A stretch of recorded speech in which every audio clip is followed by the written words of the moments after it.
in the Houston area. J.J. Watt's fund now over $18 million. That just doesn't slow down. Salute to James Harden, who donates $1 million. Stacey Lewis with these winnings. You got Rockets owner Leslie Alexander, $10 million. Just every little bit helps, and folks down there need a lot of bits. So we just encourage everyone, however you choose to go about it, to do what you can. Major Applewhite is the head coach of the Houston Cougars football program, and obviously you got a football game coming up this weekend, and I want to ask about that. But first things first, Major, your city, your program, yourself, how are you all? Well, we're fine. You know, we've done well as a program. We checked on our players, our staffs, families, and everyone is fine. You know, we've had a few guys on our team have some displaced loved ones, some loss of homes and material items, but everyone's doing really well. In terms of the city, you know, we're still in recovery phase, and it will be for quite a while. But in terms of our program, everybody's back on their feet, and we had our first practice back today. What have these last, let's say, 10 days been like, from the before, during, and after, the reality of it? How do you describe it?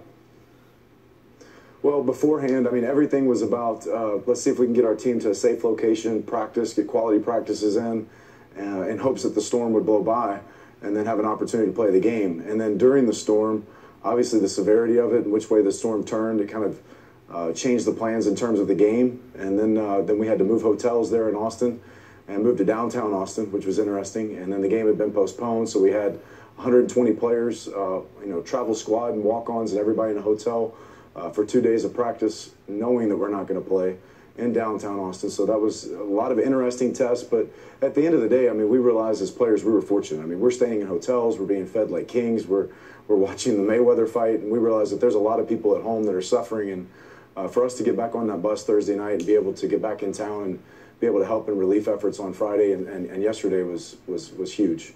Major, I've read you talk about your program and that you've got some veteran guys. You've got people that you feel like collectively can handle it. But as you get back to the job of playing football, what's your level of concern about your guys' ability to focus on what is required to be able to be successful? Well, it's easier said than done, but you rely on a strong group of seniors, a strong group of captains, and all week we were having to talk about compartmentalizing our lives. And guys, it's not going to end. I mean, it happens when you get married, have children, you have your own job, you're going to have to compartmentalize things. But the seniors and the captains have really stepped up the last couple of days in terms of using Friday and using Saturday to help others and help themselves. And we came back in, and I know it's a cliche, but in terms of football, it's a 24-hour rule, whether it's a win, a loss, a postponed game.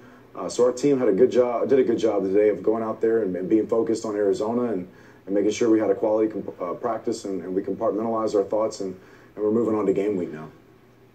Understanding the big picture, and clearly you do, that there are more important things than the fact that you didn't get an opportunity to play this first game before you play Arizona. You're a first-year coach. The stakes are high. I'm sure you would have preferred to have played a game. For you personally, how do you sort of process where you are compared to where you would have been had you at least had a chance to play? Yeah, I mean, there's so many things that are learned, you know, in game one, and you hear about that all the time. You know, there's big improvements from week one to week two. So we actually talked about that today as a team. I hope a lot of you guys watch football Friday night. I hope a lot of you watch Saturday and you saw the week one errors, substitution errors on special teams. And we learned about, you know, the wise man learns from others' mistakes. And even though we lost those opportunities and those reps on the field, let's be very mindful. Let's pay attention to what we're seeing in some of these games, even played on a Sunday night and NFL games. We can all learn from those mistakes that people are making week one going into our week two ball game against a very quality team. So just to bring this back to the community, I mentioned before we brought you on about Stacey Lewis, what the golfers done, what J.J. Watt is doing, what you said you and your team did being out in the community. What's your message to your young man within your program about what you all can be to your community as everyone tries to move forward? Well, we've got to model the behavior, and as coaches we have to model the behavior. As players, we've got to model the behavior. Our message to our team has been we wear Houston across our chest, and that's number one. It's about our city. It's about what they've done for us as a football program. It's time for us to give back and understand how we can give back. Some of us have time. Some of us have money that we can give back. We've made a big deal out of donating money to the Red Cross and to the Greater Houston Community Foundation.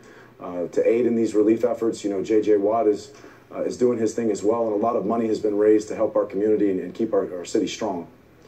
Well, I think it goes without saying, but I'll say it anyway, Major. You got a lot of people around the nation that clearly are going to be pulling for whether it's your guys or the Astros or the Texans or just the people that live not just in Houston but all over the coast down there. A lot of folks have got you in their thoughts and prayers, and we hope that as time moves on and the waters recede, you guys can help and lead in those recovery efforts. So all the best to you and your guys. All right.